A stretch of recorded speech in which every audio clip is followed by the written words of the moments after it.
Good morning मेरे प्यारे विद्यार्थियों। उम्मीद है कि तुम अपने घर पर सुरक्षित हो।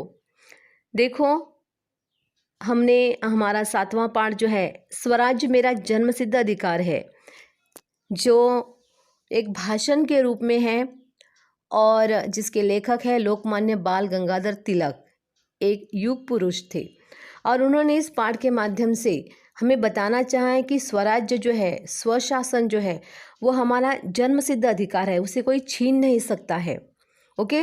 और उन्होंने कहा है कि ये हमारी जो भावना है, इस भावना को कोई भी हथियार जो है वो काट नहीं सकता है, और ना ही कोई उसे आग से जला सकता है, ना ही कोई उसे जल डालकर उसे भिगो सकता है, और ना ही हवा के एक झोंके के कारण वो सूख सकता है या उसे कोई सुखा नहीं सकता है। उन्होंने अपने ये जो ऐलान किया है, इनके माध्यम से हमें बताना चाहा है कि हमें जो हमारी जो ये भावना है वो सोई हुई है, उन्होंने उसे जगाने का प्रयास किया है। और हमें बताना चाहे कि देखो, स्वराज्य ये जो हासिल करना है, राज्य, स्व का राज्य, खुद का राज्य निर्माण करना, यह हमारा अधिकार है और हमें उसका डट कर सामना करना चाहिए, हमें उसे हासिल करना है। ओके। और ये अपने भाषण के माध्यम से बता रहे हैं। उनके सामने आईडी पुलिस है, पुलिस अधीक्षक है, कलेक्टर है, आशुलिपि लेखक है, लेकिन वो किसी से भी डरते नहीं हैं और अपने विचारों को परखड़ता से, बिना डरे, निडरता से वो व्यक्त करते हैं। ओके। और उन्होंने बताया है कि विज्ञान के 2 भाग है, एक दैवी और दूसरा राक्षसी होता है। विज्ञान से जो अच्छे कार्य होते हैं वो दैवी होते हैं, और जो बुरे काम होते हैं, विनाशमय काम होते हैं, वो राक्षसी काम होते हैं। ओके। यहाँ तक हमारा हो गया था। पेज नंबर हमारा 43 है। फर्स्ट छोटा पैराग्राफ हो गया था, अभी सेकंड पैराग्राफ से हमें आगे पढ़ना है। ओके। देखो, हमारे तिलक जी हमसे क्या कहते हैं, कुछ लोगों में उस बात को बताने का साहस होता है जो उनके लिए हानिकारक है, और कुछ लोगों में यह साहस नहीं होता। अभी उन्होंने बताया कि कुछ लोगों में साहसता होती है, वो धैर्यवान होते हैं, उन्हें जो बात नहीं अच्छी लगती वो तुरंत नहीं बता देते हैं। लेकिन कभी कभी ऐसा होता है कि सभा में हम बैठे हुए हैं और किसी ने हमें कहा कि हमें ये जो भी चीज़ें रखी हो उसमें से कुछ खाना नहीं है, लेकिन दूसरे ने हमें कहा अरे खा ज़रा सा, कुछ होता नहीं है, कोई प्रॉब्लम नहीं है, तो हम खाते हैं। हमें पता है कि वो मेरे लिए हानिकारक है, लेकिन क्या है, दूसरों से ना कैसे बोलना है, उसमें उतनी धैर्यता नहीं होता है, हमें धैर्यता नहीं होती है। हमें ऐसा लगता है कि नहीं, वो सामने वाले की बात हमें माननी चाहिए। ओके। हमें हानिकारक बात होती है, लेकिन हम सरलता से उसे ना नहीं बोल सकते हैं, क्योंकि हमें साहस नहीं होता है। तो कुछ लोग साहसी होते हैं, वो बोलते कि नहीं नहीं, ये चीज़ खाने से क्या होती है, मेरी सेहत जो है वो खराब हो जाती है, इसलिए मैं उसे छूऊंगा नहीं। तो कुछ लोगों में ऐसे बात बताने का साहस होता है जो उनके लिए हानिकारक है, और कुछ लोग ऐसे होते हैं जो साहस नहीं दिखाते हैं, वो उन बातों का वो खुद की हानि खुद कर लेते हैं। इसका बहुत अच्छा उदाहरण है शराबी। शराबी जो होते हैं, बहुत सारे शराबी अपने आप खुद पीते हैं, लेकिन बहुत सारे ऐसे भी व्यक्ति है जिसको पीना नहीं है, लेकिन उसका दोस्त उसे कहता है अरे ज़रा से ले ले, कुछ होता नहीं है, ज़रा सा ले ले, तो उसे ना नहीं बोल सकता है, उसे साहस नहीं होता है और वो ना नहीं बोल सकता। तो हमें हर एक व्यक्ति में साहस होना ज़रूरी है, धैर्य को होना ज़रूरी है। जो तुम्हें हानि पहुँचाने वाला व्यवहार तुम्हारे सामने हो रहा है, तो उसे तुम्हें तुरंत ना बोलना चाहिए। ओके। लेकिन हर एक में ऐसा होता है, ऐसा नहीं। लोगों को इस सिद्धांत के ज्ञान से अवगत कराना चाहता हूँ कि राजनीति और धर्म शिक्षा का एक अंग है। अभी उन्होंने क्या बताया, देखो कि अभी लोगों को जागरूक करना है, सिद्धांत यानी कि नियम, ज्ञान से, नियमों के माध्यम से उसे ज्ञान देकर उसे अवगत कराना है, उसे पता चलना है कि राजनीति और धर्म जो है वो शिक्षा का एक अंग है। एक अंग का मतलब क्या है, एक भाग या एक हिस्सा है। कौन, शिक्षा के 2 हिस्से, 2 अंग कौन से हैं, राजनीति और धर्म। राजनीति में हमें राजकारण, हम बोलते हैं ना, राजकारण बहुत बुरा राजकारण होता है, लेकिन हर व्यक्ति राजकारण में बुरा कुछ सुलूक करते ऐसा नहीं है, बहुत सारे ऐसे भी हैं जो हमारे देश के लिए मर मिटने वाले हैं, देश के लिए जो कायदे कानून बनाते हैं वो बहुत अच्छे भी है। तो धर्म भी हमें, राजकारण में हम लोग जो करते जनता की सेवा करते हैं, जनता की जो समस्या है उसे हम छुड़ाते हैं, दूसरों की मदद करते हैं, जो समस्या में है, जो गरीबी में है उसे सहायता करते हैं। यहाँ पर भी क्या है, धर्म भी हमें यही सिखाता है। हमारा धर्म क्या बताता है कि दूसरा जब कोई संकट में रहेगा, समस्याओं में रहेगा, तुम्हें उसे जाके क्या करना है, सहायता करनी है, मदद करनी है। तो दोनों एक ही शिक्षा के अंग है। लेकिन क्या हुआ है देखो, धार्मिक और राजनीतिक शिक्षाएं भिन्न नहीं है। यद्यपि विदेशी शासन के कारण वे ऐसे प्रतीत होती है, प्रतीत यानी कि मालूम पड़ता है। राजनीति के विज्ञान में सभी दर्शन समाये हैं।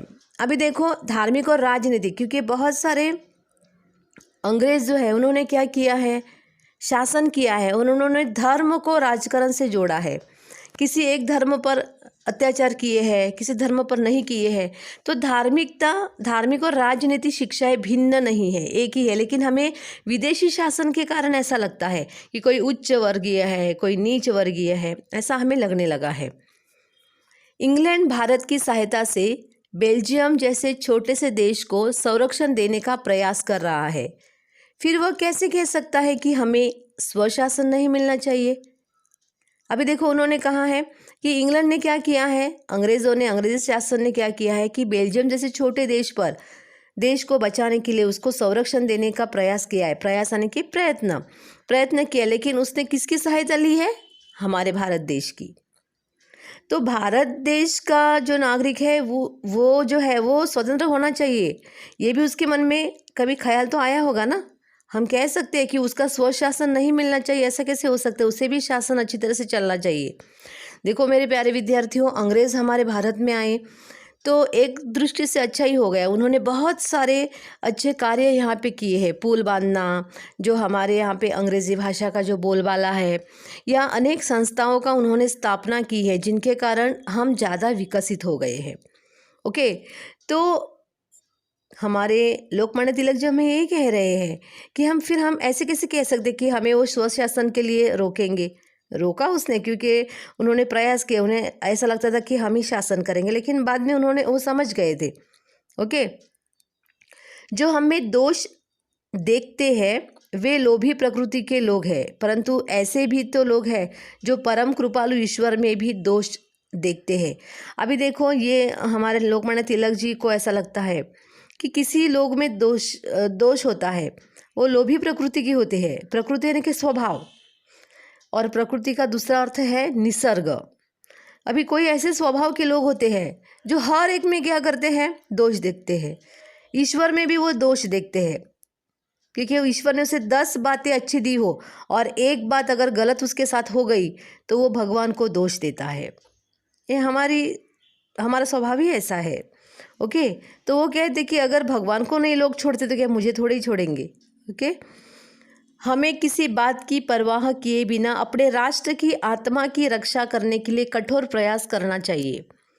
अपने उस जन्मसिद्ध अधिकार की रक्षा में ही हमारे देश का हित छिपा हुआ है।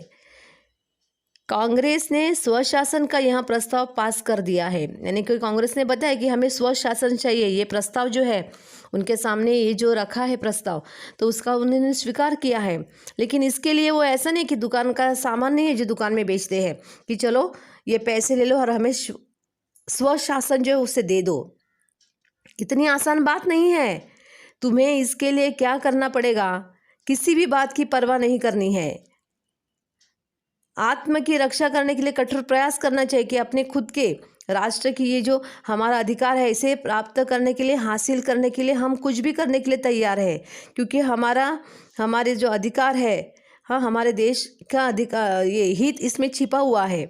हमारा देश जो है वो उसका हित यानी कि कल्याण होने वाला है। तो तुम्हें क्या करना चाहिए, किसी बात की परवाह न किए हुए अपने राष्ट्र की आत्मरक्षा के लिए प्रयास करने चाहिए, कठोर प्रयास करने चाहिए। सिर्फ प्रयास नहीं, अपने घर बार को छोड़ना पड़ेगा, माता पिता को छोड़ना पड़ेगा, पति को छोड़ना पड़ेगा, पत्नी को छोड़ना पड़ेगा, या तुम्हारे बच्चे जो उसे छोड़ना पड़ेगा। तुम तैयार हो, ऐसा वो कह रहे हैं। प्रांतीय सम्मेलन कांग्रेस की देन है। देन यानी कि उपहार, जो उसके आदेशों का पालन करता है। इस प्रस्ताव को लागू कराने हेतु कार्य करने के लिए हम कृत संकल्प है। कृत संकल्प यानी कि दृढ़ निश्चयी है। चाहे ऐसे प्रयास हमें मरुभूमि में ही ले जाए, चाहे हमें अज्ञातवास में रहना पड़े, चाहे हमें कितने ही कष्ट उठाने पड़े, या अंत में चाहे जान ही गंवानी पड़ी।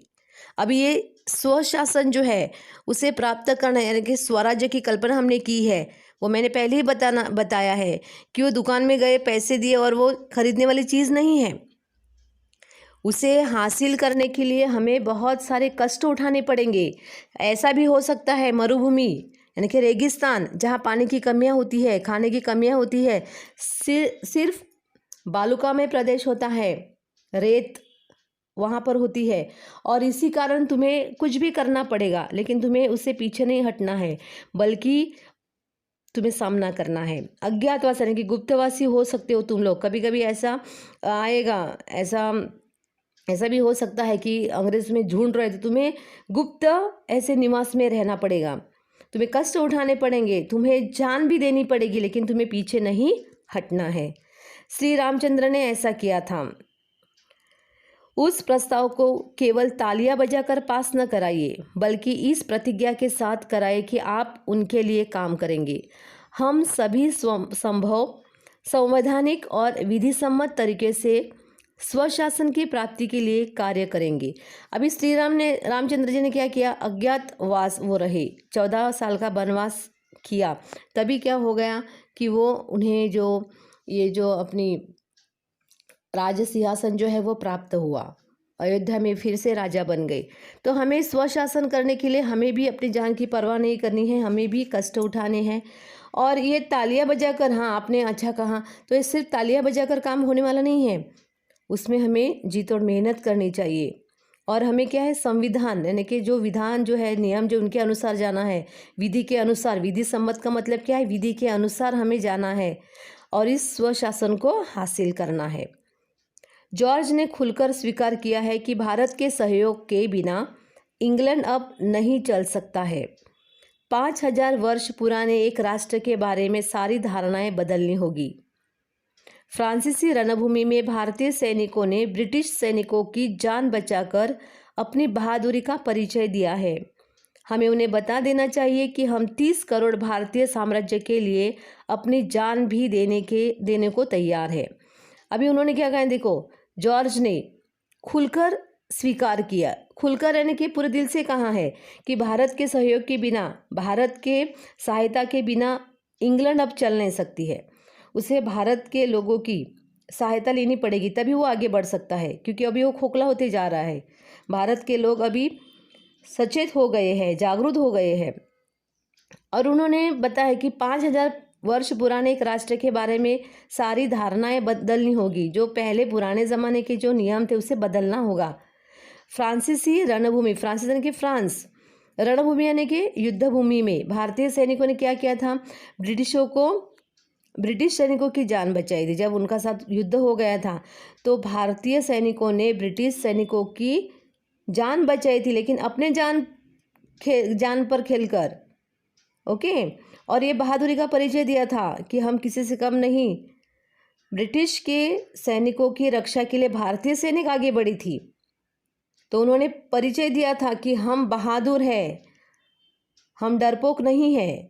ओके, तो इसलिए हमारे तिलक जी कहते हैं कि देखो, हमें उन्हें बता देना चाहिए कि हम 30 करोड़ भारतीय साम्राज्य के लिए अपनी जान भी देने के लिए तैयार है। यानी कि स्वशासन के लिए हम अपनी जान की आहुति देने के लिए तैयार है। हम अपनी जान की बलिदान देंगे, हम आगे पीछे नहीं हटेंगे, चाहे कुछ भी हो जाए, हम स्वराज्य को हासिल करके ही रहेंगे।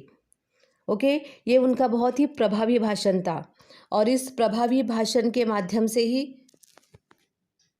क्या हो गया है, लोगों में नवचेतना का निर्माण हो गया है, और इस तरह से हमारे जो पाठ है वो हो गया है।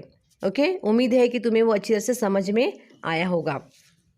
देखो मेरे प्यारे विद्यार्थियों, ऑलरेडी हमारी 2 कृतियाँ हो गई है, और हमारी आगे की कृतियाँ देखो तुम्हें उसके आगे ही लिखना है। तीसरी कृति रहेगी शायद तुम्हारी।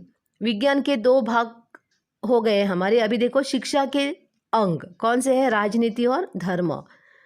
आगे देखो, उचित जोड़ियां बनाओ। आत्मा अमर है, बूढ़ा जर्जर शरीर, स्वराज्य मेरा जन्मसिद्ध अधिकार, और आत्मा ही परमात्मा है। ओके, आगे मैंने दिया है लोकमान्य तिलक के बारे में जानकारी। तो देखो, लोकमान्य बाल गंगाधर तिलक का जन्म 23 जुलाई 1856 को महाराष्ट्र के रत्नागिरी जिले के चिखली ग्राम में ब्राह्मण परिवार में हुआ। भारत देश के महान नेता तथा राजनीतिज्ञ थे। अंग्रेजों से भारत को आज़ाद कराने के लिए लड़ने वाले अग्रणी नेताओं में एक थे। अग्रणी यानी कि आगे। एक शिक्षक, वकील, स्वतंत्रता सेनानी और समाज सुधारक थे। स्वराज्य मेरा जन्मसिद्ध अधिकार है, मैं इसे लेकर ही रहूँगा। इन्होंने पूर्ण स्वराज्य की मांग की थी। तिलक जी ने जनजागृति के लिए महाराष्ट्र में गणेश उत्सव और छत्रपति शिवाजी महाराज उत्सव मनाना शुरू किया। उन्होंने मराठी में मराठा दर्पण और केसरी ऐसे 2 समाचार पत्र शुरू किए। देश की सेवा करते हुए भारत माता का ये सपूत 1 अगस्त 1920 को चिरनिद्रा में लीन हो गए। ओके, ये सब कृतियाँ तुम्हें अच्छी तरह से अपने नोटबुक में लिखनी है। उम्मीद है कि तुम्हें ये सब समझ में आया होगा। अपने घर पर रहो, सुरक्षित रहो और अपना ख्याल रखो। Okay, bye bye, see you.